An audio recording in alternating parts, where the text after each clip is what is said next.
Bonjour à tous, je suis Justine Den comme conseil et aujourd'hui on va découvrir l'interface Web Client 3CX en version 20.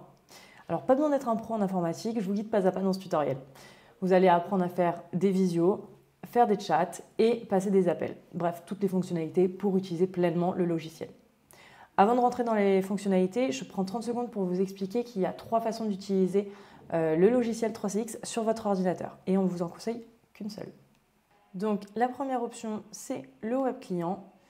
C'est la version qu'on recommande. Pourquoi? Parce que vous n'avez rien à installer. Vous ouvrez simplement un lien dans votre navigateur, comme si vous alliez sur Google ou sur votre boîte mail. Et là, vous accédez à toutes les fonctionnalités, appel, visio, chat, historique, tout est là directement en ligne.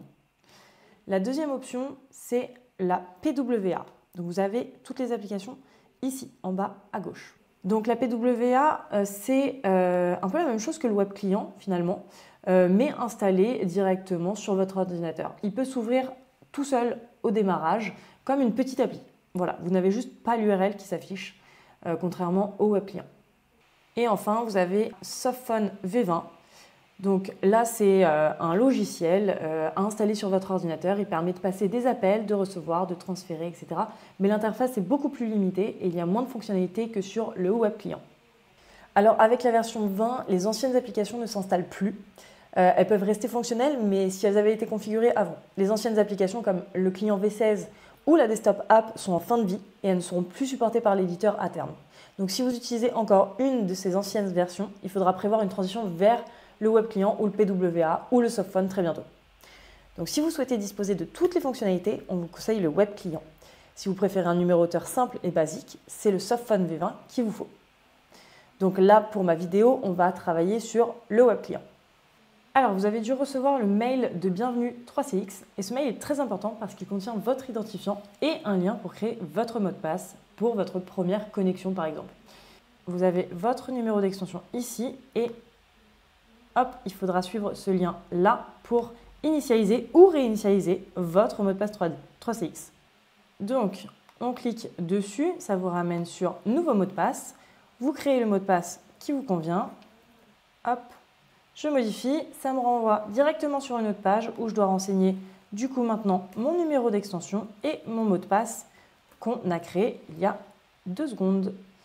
Connexion et j'arrive sur le web client 3CX. Alors maintenant que vous êtes connecté à votre web client 3CX, on va voir un petit peu tout l'interface du logiciel. Alors voilà comment ça se présente. Cette interface va vous permettre de passer des appels, d'envoyer des messages, de faire des réunions en visio, de consulter vos contacts et bien plus encore. Donc sur la gauche, vous avez le menu principal avec tous les onglets. Équipe, chat, réunion, historique, surveillance, contact, messagerie et j'en passe. Alors la première chose à faire, c'est voir qui est disponible dans votre équipe. Et pour ça, direction l'onglet Équipe dans le menu à gauche. Alors, l'onglet Équipe, c'est un peu comme la vue d'ensemble de vos collègues. Vous voyez ici les statuts de chacun en temps réel. Donc le vert, ça veut dire disponible. Le rouge, ça veut dire ne pas déranger. Le orange, ça veut dire qu'on est absent. Le jaune, en cours d'appel. Et le gris, ça veut dire que la personne est déconnectée ou alors n'a pas encore activé son compte. Alors c'est très pratique pour savoir qui appeler ou vers qui rediriger un appel. Ici, moi, je suis dans la version U6 et j'ai donc 2 couleurs différentes pour les statuts personnalisables. Il est possible que vous ayez d'autres couleurs, mais les couleurs rouge, orange, jaune et grise restent communes. Vous avez repéré un collègue disponible, inutile de l'appeler tout de suite, peut-être qu'un chat peut suffire pour envoyer un document ou une question rapide. Ici, vous pouvez échanger par message avec vos collègues, un peu comme sur WhatsApp ou sur Teams. Alors, il est possible de créer une discussion à plusieurs, d'envoyer des pièces jointes comme des smileys, des images, des PDF, des documents, etc. Et vous pouvez aussi remonter dans votre historique de conversation. Bref, c'est super pratique pour poser une question rapide sans déranger par téléphone. Mais parfois, le chat, ça ne suffit pas. Vous avez potentiellement besoin d'échanger en face à face ou de partager votre écran. Alors, on passe tout de suite à la visioconférence. Donc, l'onglet Réunion. Vous avez besoin de faire une visio en 2 clics, c'est ici que ça se passe. Vous avez 2 choix.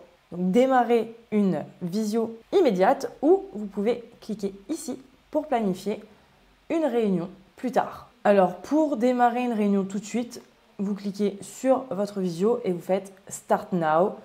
La fenêtre s'ouvre automatiquement et vous n'avez plus qu'à copier votre lien permanent de visioconférence qui apparaît quand vous lancez la visio et vous l'envoyez aux participants par mail ou par chat. Ils peuvent rejoindre depuis leur navigateur sans installer quoi que ce soit. Pour programmer une réunion, cliquez sur planifier une réunion. Ensuite, vous choisissez le type de réunion que vous voulez, donc soit de l'audio, soit de la vidéo, soit un webinaire. Vous précisez la date, l'heure, le sujet et les invités si besoin. Un lien est automatiquement généré, vous pouvez l'ajouter dans le mail ou dans un agenda. Pour ça, il faut choisir Calendar et vous choisissez Google, Microsoft Office 365, Outlook en ligne, Outlook pour bureau ou email. Et donc, il y a un lien unique pour vous, organisateur, et un lien unique pour les invités. Donc maintenant, vous savez planifier et participer à une visioconférence, mais il est possible que quelqu'un vous ait laissé un message. Donc, on passe tout de suite à la gestion des appels et l'historique. Vous avez l'historique des appels. Dans l'historique, vous retrouvez tous vos appels passés, reçus, manqués. Vous pouvez les filtrer ici. Donc, les appels entrants, les appels sortants, les appels manqués et les appels abandonnés. Vous pouvez également chercher un appel en particulier, donc taper le nom de la personne ou le numéro dans la barre de recherche. Un petit focus utile, les appels abandonnés. Donc, si vous êtes un agent dans une file d'attente, vous avez accès aux appels de la file d'attente abandonnée. Il permet de voir les appels non pris par les agents dans cette file et ces appels sont listés ici pour ne pas qu'ils soient oubliés. Vous pouvez également changer leur statut avec leur icône à droite. Par exemple, si vous avez rappelé le client, vous pouvez le signaler à toute l'équipe et c'est super utile pour garder une bonne coordination entre agents. Alors, l'historique, c'est parfait pour suivre les appels passés, mais si vous êtes en charge de superviser en temps réel, vous avez besoin d'un outil plus puissant. Alors, passons tout de suite au panneau d'appel, votre tableau de bord en direct. Donc, si vous êtes en charge du standard ou superviseur, cet outil est un indispensable. Il permet de voir en direct les appels en cours ou en attente et les agents disponibles. Et maintenant que vous voyez les appels en cours, il est temps de jeter un coup d'œil à vos contacts pour retrouver facilement vos clients ou fournisseurs.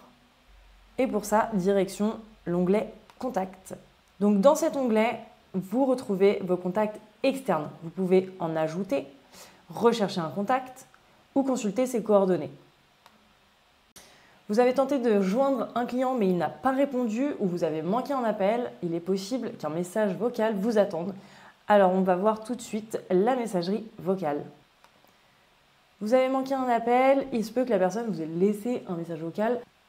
Donc ici vous pouvez l'écouter, le télécharger pour le garder, le rappeler directement ou supprimer le message.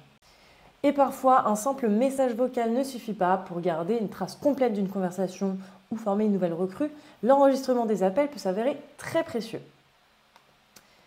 Si les enregistrements sont activés dans votre entreprise, vous pouvez les retrouver ici. Sinon, demandez à votre administrateur. Alors, ces enregistrements sont très utiles pour la formation, le contrôle qualité ou tout simplement pour revenir sur une conversation. Vous pouvez les télécharger. Et nous, on a activé notre retranscription audio, donc qui permet d'avoir la transcription. Alors avant de conclure cette exploration, terminons par la section essentielle, les réglages.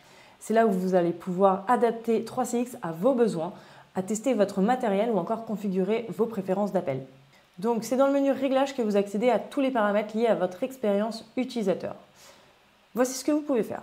Donc, vous pouvez modifier votre profil, ajouter une photo, vous pouvez rajouter votre téléphone mobile. Vous pouvez gérer également vos notifications, afficher le pop-up de chat, activer les notifications push. Vous pouvez aussi définir les renvois d'appels en fonction de votre statut, donc absent, ne peut déranger, disponible 2. En fonction de votre statut, 3CX fera automatiquement le transfert des appels externes ou des appels internes à est-ce que vous déciderez. Vous avez également la configuration de votre casque, de vos périphériques audio et vidéo. Donc sélectionnez le bon micro, le haut-parleur ou la caméra. Donc c'est plutôt ici qu'on va visualiser si vous n'avez pas de son et pas d'image. Vous avez vérifié que le bon périphérique est sélectionné. Et on a une petite astuce pour vérifier que tout fonctionne. On va faire le test étoile 777 dans le numéroteur. Et il s'agit en fait d'un test d'écho. Vous parlez dans votre microphone et si vous entendez votre voix en retour, c'est que ça fonctionne. Alors, il est possible que ça ne fonctionne pas parce qu'un collègue fait le même test que vous en même temps. Voilà.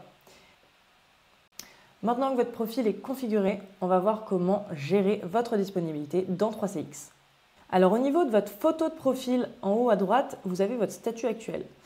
Si vous cliquez dessus, vous avez un menu qui s'affiche et qui indique différents statuts. Donc comme on a vu tout à l'heure, le vert c'est disponible, le orange c'est absent, le rouge c'est ne pas déranger. Et vous avez 2 autres statuts personnalisables. Alors tous les statuts sont personnalisables si vous avez besoin de rajouter quelque chose. Par exemple, moi je me suis mis en ne pas déranger et j'ai rajouté tuto vidéo. Donc pour le personnaliser, c'est le petit crayon juste à côté.